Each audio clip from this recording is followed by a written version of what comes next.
Hello everyone, welcome to Barca News. It is May 29th, 2024, and Hansi Flick has officially signed his contract with Barcelona.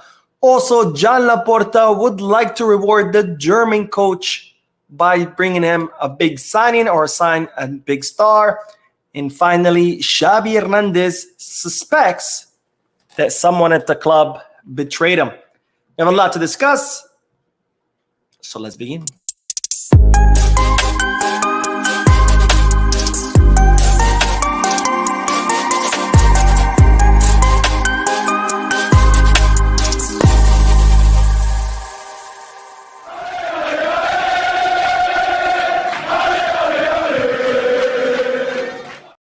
Hello everyone, welcome to the channel. My name is Mo and this is the Barca News live podcast, which is on every Mondays, Wednesdays, and Fridays at 6:30 p.m. Eastern Standard Time, where not only do I get to share Barcelona news with you, but I also get to interact with you lovely people in the chat section by reading your comments out loud, answering your questions, and getting the discussion going. For those of you who'll be watching the live stream when it ends, don't worry, I will be putting timestamps in the description, chapters in the timeline, in case you do want to skip through the discussion. I do apologize that I think the beginning of the video, my face was a little bit blurry. My camera sometimes decides to focus on the wrong thing, but don't worry, it's fixed. We're good to go. But before we start, make sure to hit that like button, subscribe to the channel, and drop a comment. And if you are looking for any Barcelona jerseys or merchandise, make sure you hit the kit bag. And if you are looking to place any sports bets, make sure you head to Bet Us. Now let's start with the news because I have a lot of juicy news for you today. So let's start with the news that's been dominating all headlines today, which is that Hansi Flick is officially the Barcelona manager. A new era is upon us, ladies and gentlemen. The Hansi Flick era is officially here, as today Barcelona officially announced that Hansi Flick is Barcelona's newest manager, and also he did sign his contract with Barcelona until 2026. Now, earlier in the day, before the club announced that Hansi Flick will become the new manager, they actually announced another news that kind of flew under the radar, but the news was that Barcelona had officially terminated Xavi's contract. The negotiations are done. Xavi will forgive around 12 million euros in salary. However, he will be paid those 2.5 million that he paid out of his own pocket to come to Barcelona when he left Qatar. Of course, his staff will also be paid. So that was announced earlier in the day. And right after that announcement was made official that Hansi Flick is the new coach, as the German coach had requested. Remember, Hansi Flick requested that he did not want to sign a contract and he did not want to be presented as Barcelona's manager until the club were completely done negotiations with Xavi, until that contract was fully terminated, out of respect for Xavi, because until those negotiations are done, Xavi was technically still the coach. So Flick did not want to arrive while Xavi was still the coach. He wanted, ties to be completely severed and then be announced out of respect for Xavi, and that's exactly what happened. Now, Hansi Flick signed his contract in the offices of Barcelona today in the presence of the Barcelona president, Joan Laporta, the sporting director, Deco, and the vice president, Rafa Yuste. And like I said, his contract is until 2026. And I did reveal some numbers in yesterday's video, which is that he will earn around 3 million euros net salary. And however, he will have bonuses based on titles. If he wins the Champions League, he gets $1 million. If he wins the La Liga, he gets 750,000. Now, Flick spent the rest of the day with Joan Laporta touring the facilities. He went to the Barcelona Museum. He went to the sporting complex, La Ciudad Deportiva, where he met with Frankie and Alejandro Valde. And it's been revealed that Laporta and company were left absolutely stunned at the knowledge that Hansi Flick had. Now, we already know that Flick had met with Deco before Laporta decided to hire him as the next manager. And Flick presented a dossier of the team because he has spent the last 3 months studying the first team. Deco then took that dossier, presented it to Laporta, and Laporta was absolutely amazed at what he saw. And that's when he decided to bring in Flick. But now it's been revealed that Flick not only met with the club today, he also met with them yesterday, and he met with them the day before. And during those 3 days, the club have been absolutely stunned at how prepared and how knowledgeable Hansi Flick was. Now, not only was Flick knowledgeable of the first team, we already knew that because he has spent several months studying the first team, but he even knew the club and its history. He was spitting out facts about, this coach in this year and this player in that year. Like, he was pretty knowledgeable of FC Barcelona history, of the club history, and also he had prepared reports about the academy. He knew all the players in Barca Athletic, players in the Juvenil A and Juvenil B, who's up and coming, who's showing promise, who he can use. And the club were left absolutely stunned at how prepared this guy was. But it doesn't even stop there. There's even more. Because Flick, again, notified Laporta what we already knew, that he understands the club's economy. He understands the club's finances. Would he like signings? Of course. What coach doesn't? However, if Barcelona don't bring him any signings, he's okay with that. Why? Because Flick even prepared a report about the team and why he believes that the current squad is one of the best squads in the world. So if Laporta and the club don't bring him any players, he's okay with that because he believes that he has plenty to work with. So Laporta and Company were left absolutely stunned about how much Flick knew about the team, how much he knew about the academy teams, how much he knew about the club and its history. And they are certain that they have made the right decision. And to me, I say this is absolutely great news. I don't know if Flick is going to work out or not. But if he's already this prepared on day one, he just signed his contract. This is his, not even day one, this is day 0. And he's already this prepared. That tells you one thing and one thing only, that this guy is here to work. This is not like, oh, I signed for Barca because it was my dream or it was my bucket list to do it. No.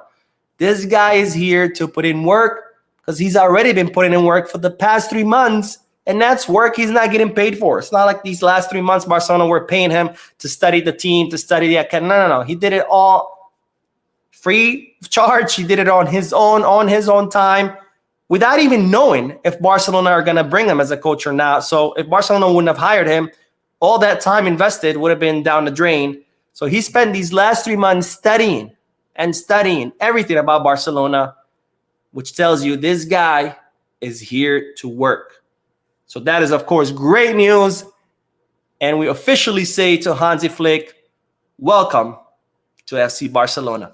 Now let's start with the chat section. I have to talk about Laporta and how he wants to bring a new signing. All right, MB consultant Milton says, wow, if I thought of a star signing, I would sign in our budget Amadou Onana. I don't know if Amadou Onana counts as a star signing. I don't know he's there yet, or maybe he is. I don't know, but I've said it many times before. I'm not a fan of big physical defensive midfielder, the destroyer type. I think they have never worked in Barcelona. But yeah, anyways. David says, sell Frankie and buy Verts. You would need to sell a lot more than Frankie to buy Verts. They're saying if Bayer Leverkusen were to sell Verts, and that's a big F, they would want around between 120 to 150 million. Frankie, you could probably get 80 for him. So you would need a lot more than just Frankie to bring in Verts. Not to mention that Verts has already made the decision to stay in Bayer Leverkusen for another season until 2025. So that is not going to happen. Neymar Jr. says, Flick will turn everyone into bodybuilders. I think you're mistaking intensity with strength. Those are two different things. The last thing you want is a bunch of bodybuilders because muscle slows you down. That's why most players, or the great majority of players, are not big as far as muscle. There are some exceptions like Adama Traoré, but he is a freak of nature. I mean, how big and powerful that guy is and how he can still play despite being that big. But that's an exception, not a rule. Most players are not big, buff players for a reason. Muscle slows you down. Big dudes are very, very slow. Not only are they slow, they lose flexibility, they lose mobility. Also, muscle takes up a lot of oxygen. So when you're a really big dude, really, really buff, you run out of breath a lot quicker. That's why you see, these big gym bodybuilders, they go up the stairs, one flight of stairs, and they're dying because Muscle takes up a lot of oxygen. Another reason why you don't see fighters, for example. Fighters are not big muscular dudes because muscle weighs you down. Muscle slows you down. So I think you're confusing strength with intensity. The last thing we want is a bunch of buff players running around in slow motion. Oh, wait for me. Trick shot. Meister says, still headed home from work, but got you in on my side. I hope you're well, bro. I hope you're well, bro. Though you're driving, please pay attention. You can watch the live stream when it ends. It's still going to be on the channel. I want you to pay attention to the road. Your safety comes first, my friend. All right, let's see. Thomas says Spain, France in the Euro finals. That would be a really cool final, actually, Spain, France. I would really like to see that. And one more, but Charles says, Mo, nice to be part of this live podcast today. This is my second time on live podcast. I believe that Flick gives us good games. Thank you, my friend. Thank you for joining in for the second time. I hope you continue joining the live podcast. I absolutely love the podcast because, again, I get to interact with you amazing people in the chat section. So hopefully you keep joining us. But now let's get back to the news because there is more news. I told you today there's a lot of juicy news. And here's more juicy news because Joan Laporta would like to reward Hansi Flick with a star signing. Now, after the signing of the contract of Hansi Flick, Laporta's entourage have been leaking that Joan Laporta has been absolutely floored with his decision. He's incredibly happy. He's very, very optimistic. I told you yesterday that Laporta had been going through some very dark times. He was not feeling good about what was going on. He didn't feel good about having to, sack Xavi, who he always saw as his own son. He was not happy with the whole Nike deal that it's yet to cross the finish line. He's not happy with the whole Barca vision not being finalized. And of course, all of this has a deadline, June 30th. Barcelona have to close either the Nike deal or the Barca vision deal or both. Otherwise, our financial fair play is gone. We're not even going to be able to sign a towel boy. So it was reported that Laporta was really down. He was really glum or glum, whatever. He was not feeling good. But after today, Laporta's entourage are reporting that Laporta is feeling very optimistic. He feels like he made the right choice with Hansi. He's feeling more optimistic about closing the Nike deal. He's feeling more optimistic about meeting that June 30th deadline. And as such, if Barcelona achieve the 1-to-1 rule, which what they need to do that is close the Nike deal, get that 100 million signing bonus. If Barcelona do that on time before June 30th, and Barcelona achieve the 1-to-1 rule, Joan Laporta wants to reward Hansi Flick with a big signing. Now, what do we mean by big signing? We're not talking about Haaland or Mbappe. That's not going to happen. However, there are some names that the club are considering for the left wing. Now, Kvaratskhelia, Leao's, forget about it. Those guys are in completely another universe. There's no way we can afford those players regardless. I think they're talking about PSG want to pay 150 million for, I think it was Kvaratskhelia or Leao, one of the two. So don't think about that. But there are other interesting names. Now, Laporta is very, very grateful with all the sacrifice that Flick has done to come. Spending all these months studying the team, learning Spanish, meeting with Pep to discuss Barcelona tactics, the fact that he has accepted a 3 million euro salary, which is incredibly low for a coach that's won a sextuple, the fact that he's only brought 2 members on his staff, which also keeps Barcelona's spending very low, and all of that sacrifices that Flick has done to arrive in the club, Laporta wants to reward him with a big signing. Now, who are these big signings? First one that Barcelona are considering is Luis Diaz, the Liverpool winger who Barcelona had tried to sign in the past, but because of the economy, they weren't able to do so. And Liverpool were able to snatch him up from Porto. I would say Benfica because I was confused the two. One of those Portuguese teams, but I'm pretty sure it's Porto. And the second player that could be Barcelona's big signing in the summer is, of course, Nico Williams. Now, between the two, I personally think Nico Williams would be a lot more of a possibility. I don't see Liverpool wanting to sell Luis Diaz for low. I would imagine they would want around 80, 90 million for the Colombian player. Nico Williams, 50 million euro release clause. It's clear. We know how much it is. Liverpool, we don't, right? We would have to negotiate with them. And it would all depend on negotiations. Nico Williams, there's no negotiations. He has a release clause. You pay the 50, he's yours. You don't even have to talk to Athletic Club de Bilbao. You just make the transfer, you're done. So to me, I think Nico Williams would be a lot more realistic possibility. It's only 50 as opposed to Luis with cost by 80 or 90. It's a release clause versus Luis. You would have to negotiate with Liverpool, which are not easy negotiators. So I think Nico would be a better possibility. And I personally would prefer Nico given his age. Luis Diaz is already at his prime. That's it. He's not going to get any better. He's not going to develop anymore. Nico, he's still growing. He's still developing. He can still get better. He has more projection, right? Now, this will only happen if Barcelona achieve the 1-1 rule. If Barcelona don't achieve that, obviously, there's nothing to talk about. And we go home. And of course, these two signings would have to be greenlit by Hansi Flick. As we said, there's still that pending meeting between Deco and Hansi, where Deco's going to present all the operations that he's been working on. And Flick will say, okay, I like Luis Diaz, or I like Nico, or I don't like either. They both suck and I want someone else. I don't know.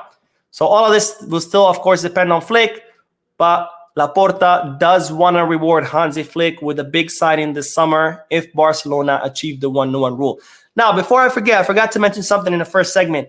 Hansi Flick's presentation is not going to happen until July. Why? It has to do with Flick's second demand that he made, which I told you about in a previous video, which is that he doesn't want to get officially presented yet until he is fully immersed in the club. He wants to learn more about the club. He wants to learn more about the academy, more about the team, even though he apparently knows a lot.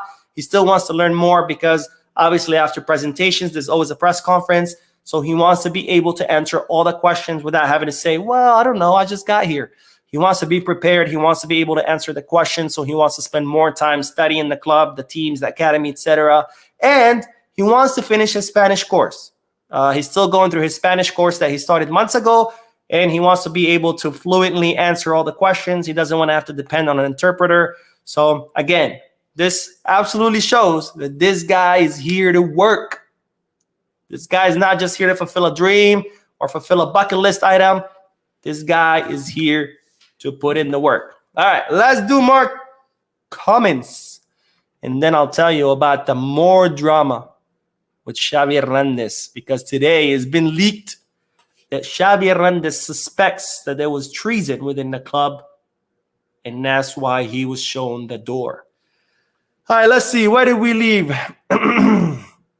Shiloh says, hello, Mo, watching all the way from Namibia. All right, that's amazing. Thank you for watching, my friend. I imagine it's pretty late over there.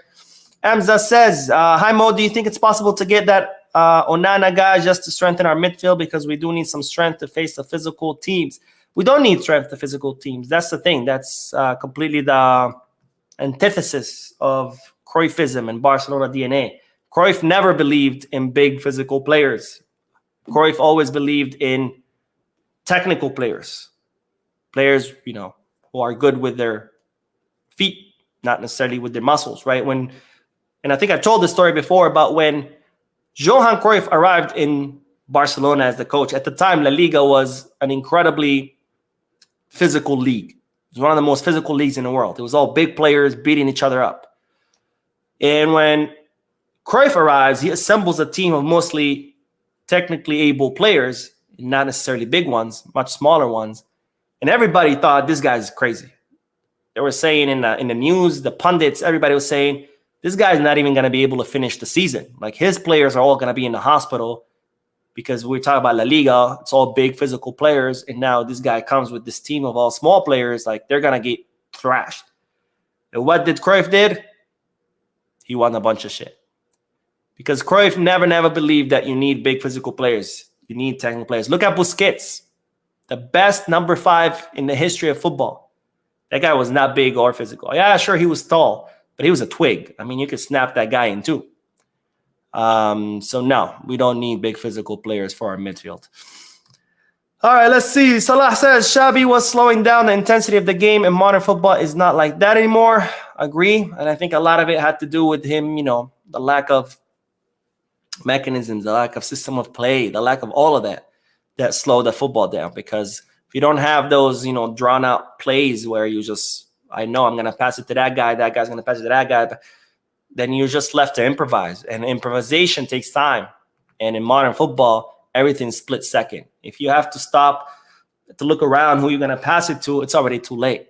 You have to be able to pass the ball. As soon as you get it, ball gets to you, boom, you pass it. How are you going to know where you pass it? Because you already practiced it. You already knew that when I get the ball, you're going to run to the left. The other guy's going to run to the right. So I already know where you guys at before I even get the ball. So when I get the ball, all I have to do is release it because I already know you're there. I don't even have to look to know that you're there. How? Because we drew that on a board. The coach drew it on a board, and then we practiced it over and over and over and over again until it becomes muscle memory.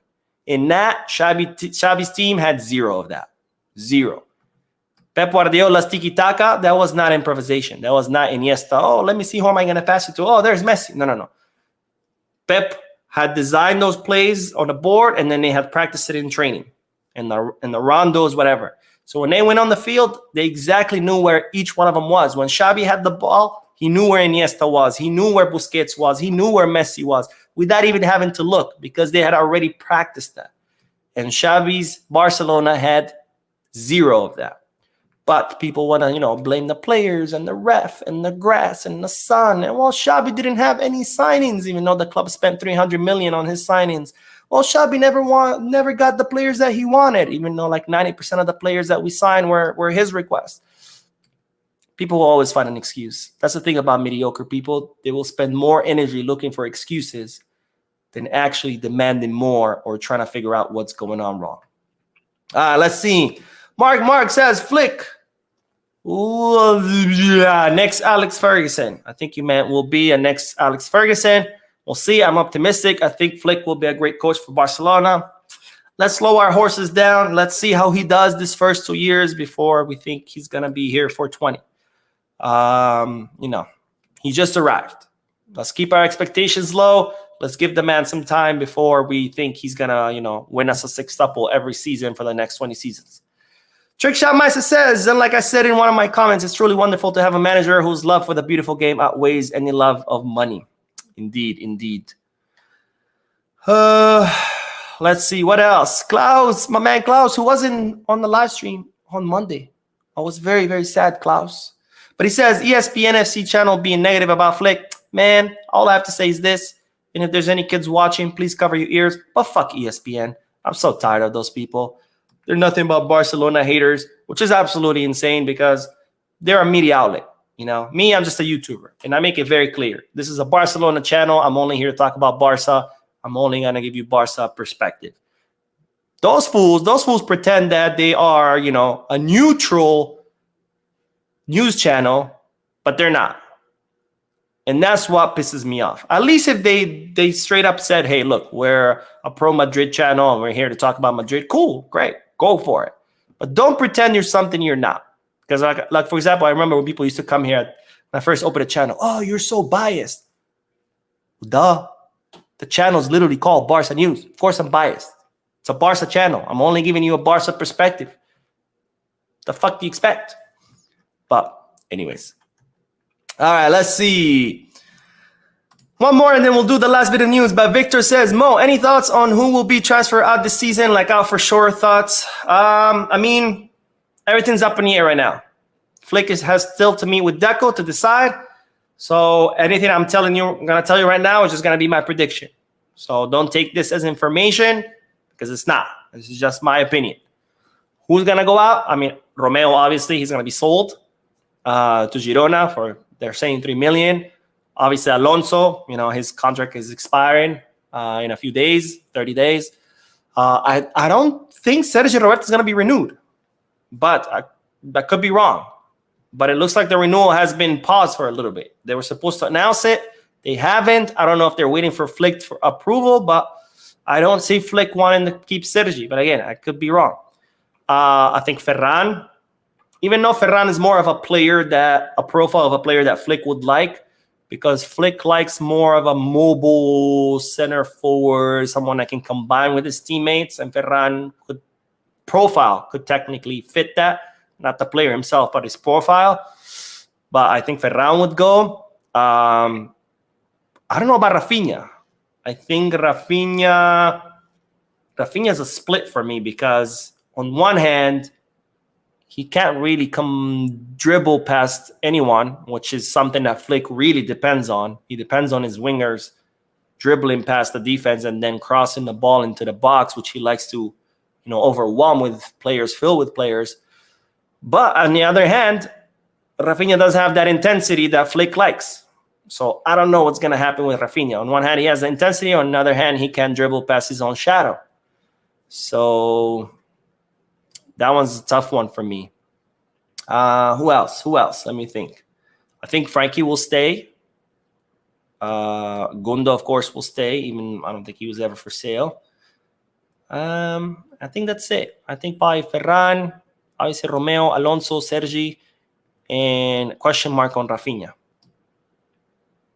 Okay, all right. Sorry, I'm getting distracted. Let's do the last bit of news, and then we'll do a lot more comments at the end, I promise. But let's talk about more drama, because it's been revealed that Xavi Hernandez suspects that there was treason within the club. Now, this news is brought to you by Jordi Grau from Radio Catalunya. Now, you might say, who the hell is Jordi Grau? Well, he is a very, very close friend to Xavi Hernandez, incredibly close. It's not like they just know each other. No, they're very, very close. In fact, they say that Xavi, after the matches, used to call him and discuss the match with him. That's how close they are. So you can say positively that this comes from a reliable source. But the news is that Xavi suspects that someone within the club wanted to push him out, and that ended up pulling strings behind closed doors to get him out. Now, it all starts with the match around Rayo Vallecano that week, because Xavi started to feel that the locker room, there was a weird vibe in the locker room, and it wasn't what it usually used to be, because Xavi always felt like the locker room and the players always, loved him, they supported him, they saw him as a friend, etc. But he started to feel this weird vibe where the players were not really, as friendly with him, with some players being upset, some players not talking to him. So he decides to call a meeting with the players to see what was going on. Why was there this bad vibe? And this is when the squad confronted him about his transfer list. Now, coaches at the end of the season, they usually submit a list to the sporting director saying, look, these players, they suck. They need to go. I don't count on them. And Xavi, of course, as usual, as any coach does, submitted his list to Deco, which is a list that players don't see. This is between Xavi and the coach and the sporting director. And he submitted the list, which had 5 players on it. Oriol Romeo, Marcos Alonso, Robert Lewandowski, Vitor Roque, and the final player was, I don't know why I'm blanking on the final player, but there were, Joao Felix. So it was Joao Felix, Marcos Alonso, Oriol Romeo, Robert Lewandowski, and Vitor Roque were the 5 players that Xavi had recommended to Deco to offload in the summer.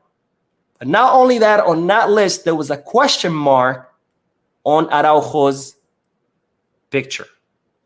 Now, again, this list was only supposed to be seen by Deco, but somehow the players got a hold of it, and they were really upset about this. And they confronted Xavi in that meeting that he called to see why the vibe in the locker room was weird. Now, it's reported that the player that was most angry about the whole situation was Araujo. He felt betrayed. And Xavi had to explain to him that the reason why there was a question mark is that he wanted him to stay, but since the club is doing bad, and if the club received a 90 million euro offer, they would have to consider it. That was his explanation. But they say after that, the relationship between Xavi and Araujo completely deteriorated, and that's when Araujo resumed talks with Bayern Munich. Now, after that meeting and before that Rayo Vallecano match, instead of Xavi giving his usual, tactical, I don't know if he had any, but tactical plan for the match, He instead gave a speech where he told the players, look, guys, this list is something that every coach at every club does. I'm sorry you guys had to see it, but I'm just doing my job. And then the players went out on the field and they played that match. Now, this is when Xavi starts to suspect that someone in the club was trying to push him out. Because, again, this list was only supposed to be seen by Deco and those in the sporting department. Now, Xavi does not think it's Laporta because they've always had a great relationship. You know, Laporta has always seen Xavi as his son. He doesn't think it's Deco because even though Deco had always had his doubts about Xavi, Deco was always straightforward. If Deco didn't like something, he would always tell Xavi, hey, we need to talk. I don't like this, blah, blah, blah. He was never one to play games behind his back or anything like that. So who does Xavi suspect? He suspects Alejandro Echevarria. Now you might ask, who the hell is Alejandro Echevarria? Alejandro Echevarria used to be married to Joan Laporta's sister. So he is the former brother-in-law, ex-brother-in-law of Laporta. He is a businessman, a powerful businessman who was part of Laporta's circle of directors, circle of power back during his first presidency. But then Laporta had to kind of push him away because it was found out that Echevarria was linked to Francisco Franco Fund, which is a fund that glorifies the former dictator Francisco Franco, who we all know committed absolute atrocities in Spain. But now he's back in Barcelona. And he officially doesn't have a role. He was not elected. He was not chosen. He doesn't receive a salary, but he's always there. He's always at the meetings. He negotiates with players. It's reported that he negotiated with Jordi Alba, his departure. He's known as the favors man, where if there's something a player needs, he'll get him whatever he needs. And that's something that a lot of people have criticized Laporta because they don't like that this guy has power within the club, but he doesn't have a role. He wasn't elected, wasn't chosen, nothing. He has no role, but he's always there. And Xavi believes that it was Echevarria, the one who was trying to push him out, and he's the one who leaked the list to the players in order to create that hostility. Because Echevarria was actually the key figure in bringing Xavi to Barcelona. Because let's remember, Laporta didn't want Xavi. Laporta believed that Xavi wasn't ready yet. He wanted him to be a Barca Athletic coach first. Laporta wanted a German coach, Hansi, Tuchel, Nagelsmann, Klopp. But it was Echevarria who convinced Laporta to bring Xavi, and it was Echevarria who helped bring Xavi. So he was always a really close friend to Xavi.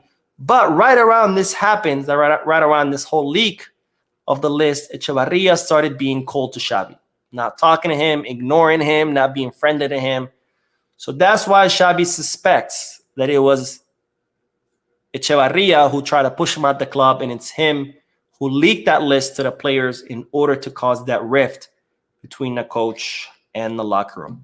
Now, I'm curious to hear what you guys think about this whole thing, so please let me know in the chat section or in the comment section if you're watching this live stream once it ends. And let's do a few more comments, and then we will end this podcast. Nima says, Mo, if the socios don't elect Laporta, how do they avoid the Bartomeu cronies? Who is a good candidate? I mean, right now, we don't know because there are no candidates, right? I mean, Victor Font keeps popping in the background talking about, this is good, this is bad. It looks like he's going to be a candidate again. But besides that, there isn't any, right? Because we're not in elections, right? The elections are 2 years away. So, all right, let's see. What else? Felipe says, Barcelona have a good squad. They just need a good discipline, and Flick is the right guy for it. Definitely. We definitely need discipline. Do Not Touch says, do you think it's a higher ups telling ESPN if Barca would be winning everything, you think it'd be the opposite and they would be hating on Real Madrid? That's a good question. I don't know. ESPN FC just got the contract with La Liga. I think it was last season, if I'm not mistaken. I'm pretty sure it was last season because it used to be on Bein or Bein or Bain. I don't know how the hell you say that channel. But, well, I guess we'll have to see. If Barcelona start winning and we see ESPN shift, then I guess that's what it was. And if not, then not. All right, Jacob says, Mo, if you could sign any players this summer, but you can only sign one this whole summer, who would that player be? Who? Just one? A left winger. We need a left winger. We have nobody. I mean, sure, we don't have anyone in the pivot, but at least we have, some kind of solutions where maybe Frankie can play there well next to Gundogan. Maybe we can have Casado there. Maybe we can have Christians in there. At least we have some kind of solutions to that. Left wing, we don't have anyone. Joao is not a left winger. Rafinha plays there sometimes, but he's not a left winger. He's a right winger. Fermin plays there, and he's a midfielder. So I think a left winger. Who? I guess Nico, because Nico would be the only most realistic option as far as paying a 50 million release cost.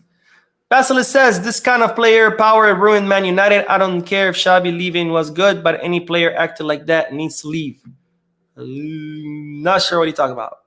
Are you talking about the players getting angry about the list or something else? If you clarify, that'd be amazing. And Nima says, Mo, if the socios don't elect Laporta. Wait, I already answered that. Rasmus says, Barca needs to sign Mbappe and KDB. Why are they so dumb and don't buy right players? I don't think you're aware of the club's economy. NK says, I'm worried about Lamine. The intense training and the high metal football can take a toll on Yamal. And also, I mean, look, Flick knows what he's doing. And he's brought staff that know what they're doing. And Barcelona have hired staff that know what they're doing as far as the physiotherapist and conditioning coach. So obviously they're going to know how to maintain that intense training that Flick likes to impose and balance it with the fact that Lamine is still a young player that's still developing. ATLFG says, hey Mo, I wanted to ask you, think there will be more pressure on Flick and Laporta because of how they ended the Xavi situation? I think there will be pressure on Laporta. I don't know about Flick. I mean, Flick will have the same pressure as any Barcelona coach has, which you have to come and perform. But I think Laporta will have a lot more pressure because this is his last chance, right? Flick has signed until 2026. That's when his term ends. So he needs Flick to succeed. Otherwise, he's gonna get the boot. So that's my opinion. All right, let's see what else. And the B review says, our midfield only Fermin can shoot outside the box. I think Frankie can. And I think I've seen Gundo make shots too, but I think Fermin is the only one that dares to. That's why it looks that way. And Meliora says, Mo, how well do you think Roque would fit in Flick's system considering how much he presses in the front? I mean, if he can play in La Liga the way he used to play with Atletico Paranaense, he would fit great. But if La Liga ends up being too much for him, then obviously he wouldn't.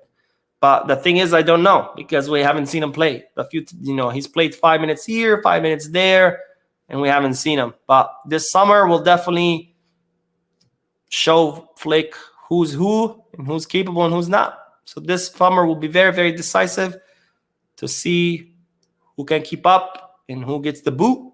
I hope Roque succeeds because we spent all that money on him, and I would hate to see another player that we spend a lot of money on not succeed. All right. I think that is all, my friends. Thank you for tuning in. You guys are absolutely amazing. Thank you for your likes, your subscriptions, your comments. I will be uploading another video because, believe it or not, there's more news. And it's only going to get more and more and more crazy as Flick starts to get to work, meets with Deco. Summer transfer market open. Oh, my God. It's going to be a busy summer, but it's going to be an exciting summer. So make sure you're subscribed to the channel and then you tune in to the channel.